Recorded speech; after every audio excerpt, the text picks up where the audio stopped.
In your life, don't ever go to Niagara in the winter. I almost died. The cold almost finished me.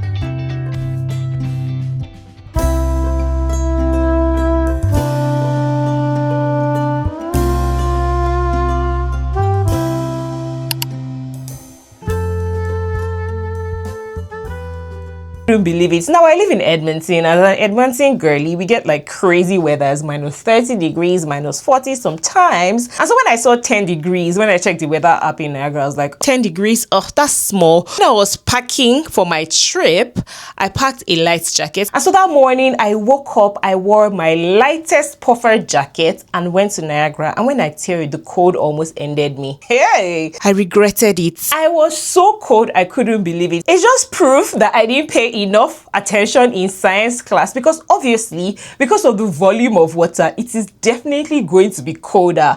So Niagara was 10 degrees, but it felt almost like minus 10 degrees, if not even worse. Immediately I got down from the bus, I was freezing. Now I couldn't let the cold kill me. My mother doesn't know that I'd be going and traveling up and down. My mother did not know my whereabouts. So I went into the store at Niagara and got myself a scarf, and the damage was $103.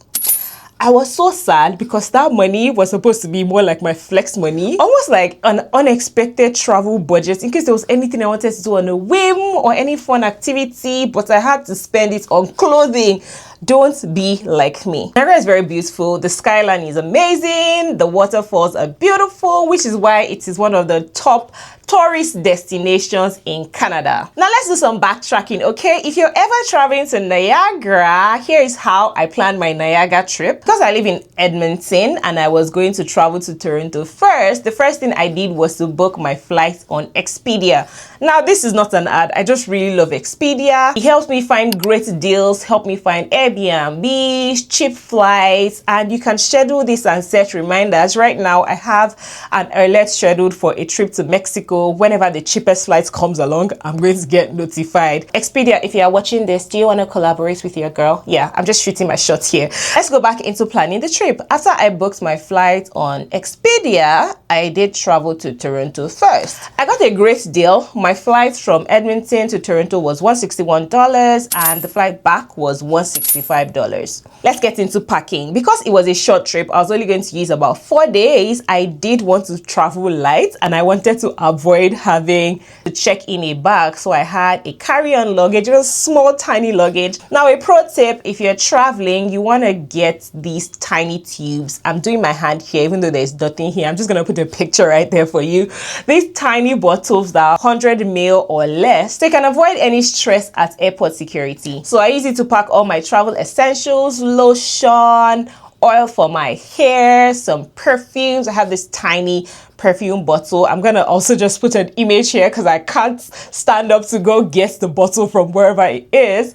But all these things just help you to lighten your load and help you pack safely. Also keep in mind that when you're traveling, in case you're a first time traveler and you're watching this video, you need to put all your liquids in a clear bag. There's a size for it. I'm gonna put that in the description. I'm not going to say it because I'm not certain, but there's a clear bag size. Just put all your liquids inside so that when you're going through airport security, your life is easy. Number 2 tip I'm going to give you, which is probably like the most important travel tip, is always have a checklist. I always have a checklist for when I'm traveling because it makes sure I don't forget anything important. And so I have all my essentials there. I literally put out all my outfits that I'm going to wear every day and I pack accordingly. Underwear, jacket, gear, because I always want to film. So things I definitely do not want to leave behind. And then I detail all of my itinerary in that list. So day 1, I want to do this. Day 2, I want to do this, and figure out all the pricing. Before I leave for my trip, I try to pay for anything I can pay for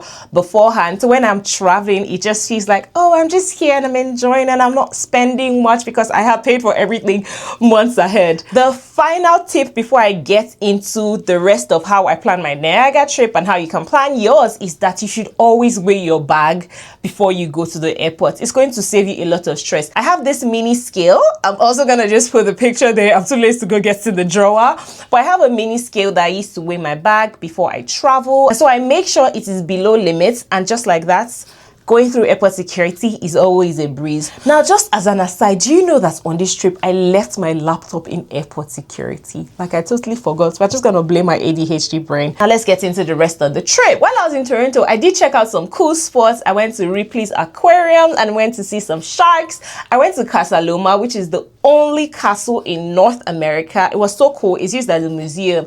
And then I checked out Royal Ontario Museum. If you're planning a trip to Toronto soon and you're trying to figure out places to go, be sure to check out my Toronto playlist right here. Now, before I went on this trip, I knew I was going to be in Toronto for the longest and then I'll have to travel to Niagara. Normally, when I'm on trips, I always try to Uber because, well, it's just easier.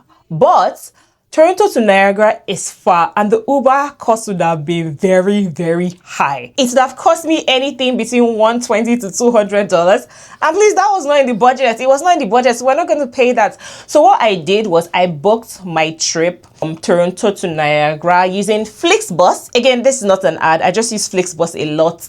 It's very comfortable. I booked my trip ahead and they picked me from the bus station and dropped me right at Niagara, which just made my life easy. For me, I'm always anxious when I'm in a new place, and so I'm very, very skeptical about using the bus, but that just made my life easier. So they dropped me right in front of the falls and they picked me back up by 4:30. So you can always do this. Make sure to book your ride ahead using Flixbus. If you're watching this, yeah, holla at your girl.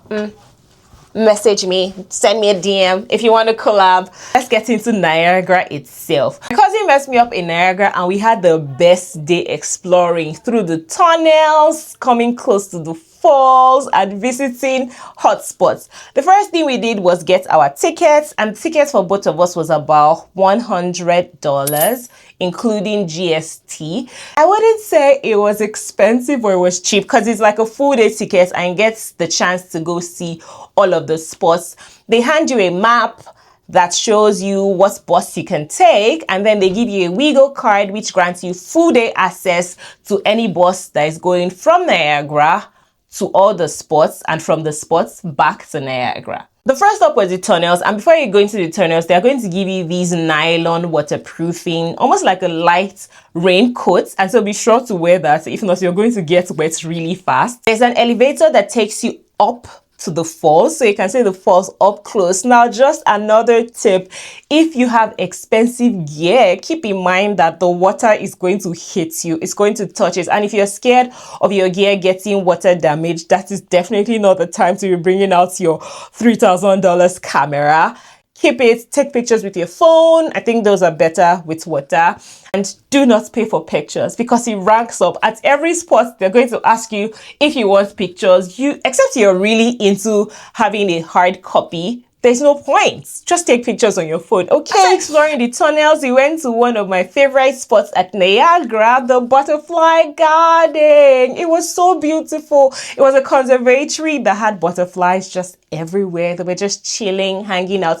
I loved it so much. If you love butterflies, you love serenity, you're going to love this spot. I got the chance to get this bee as a souvenir from the Butterfly Garden, and it's now my favorite plushie ever. So you can always get souvenirs for yourself or for people who you hold dear to your heart. Unfortunately, during this trip, we didn't go on the aero car or the cruise, which I really, really wanted to do, but it was so cold, and at this point, I was done with the weather. This is why you should never go to Niagara in winter, especially if you're very, very sensitive to cold like I am. Just wait till the summer months, okay? We rode back the bus from the Butterfly Garden, and riding through Niagara is so beautiful because you get to see all the amazing skyline. It's just a beautiful city. I feel like between Niagara and Silver Lake, I don't know which of the two I want to choose, but I feel like those two cities will be so lovely to live in. They're so beautiful. They almost give you the same energy as if you're in a film, you're in a movie, you're in Wonderland. It's lovely. So now here is a cost breakdown for how much I spent on my Niagara trip. My flights cost $306 in total. Tickets at Niagara were about $100, including GST. Food was $50. Getting the toque and the scarf to combat the cold was ridiculously expensive. It was $103. The plushie was $30, and Flixbus was also $30. Now, Uber to and from the bus station so that Flixbus could pick me cost me a total of, sorry, I forgot the number, 45.58. And in total, my entire Niagara trip cost, that's a lot. That's a whole lot. My entire trip cost me approximately $664. Now, obviously, the two most expensive things here are my flights. So if you live locally, if you live around Niagara, you don't have to deal with this cost. And the amount of money I spent on a scarf and a toque. So don't be like me. Don't forget, make sure to layer up because it's going to be very, very cold in Niagara in winter. All right, we have gotten to the end of today's video. If you enjoyed this video and you found it helpful, be sure to hit the subscribe button and like and comment if you'll be going to Niagara soon. Or if you've ever been to Niagara, make sure to give us hotspots and places to check out in the comments below.